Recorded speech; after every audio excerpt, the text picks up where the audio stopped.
பணியாற்றும் தலைமை காவலர். எனது அம்மா தனியார் பள்ளி ஆசிரியை.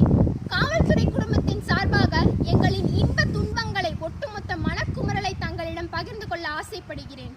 ஒவ்வொரு காவலர் குடும்பத்திலும் மகிழ்ச்சி என்ற மலர்களை அவர்களால் பறிக்க முடியவில்லை. அவர்கள் தோட்டத்தில் மலர்வதெல்லாம் கண்ணீர் பூக்களாகவே காட்சியளிக்கின்றனர்.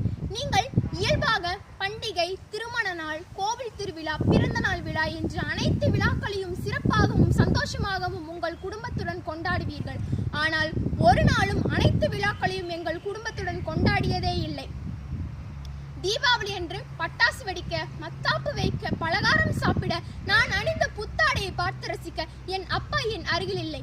ஆம், அன்றும் காவல் நிலையத்தின் கதவை திறந்து கடமையை கண்ணியத்துடன் செய்து வருகிறார் காவல்துறையினர்.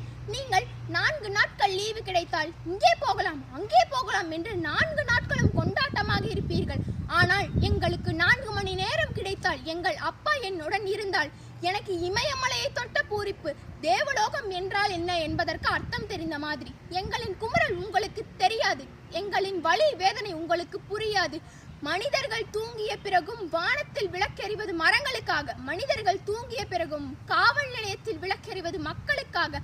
வாரத்திற்கு 7 நாட்கள், 7 நாட்களும் சலிக்காமல் இரவு பகல் என்று வேலை பார்க்கிறார்கள்.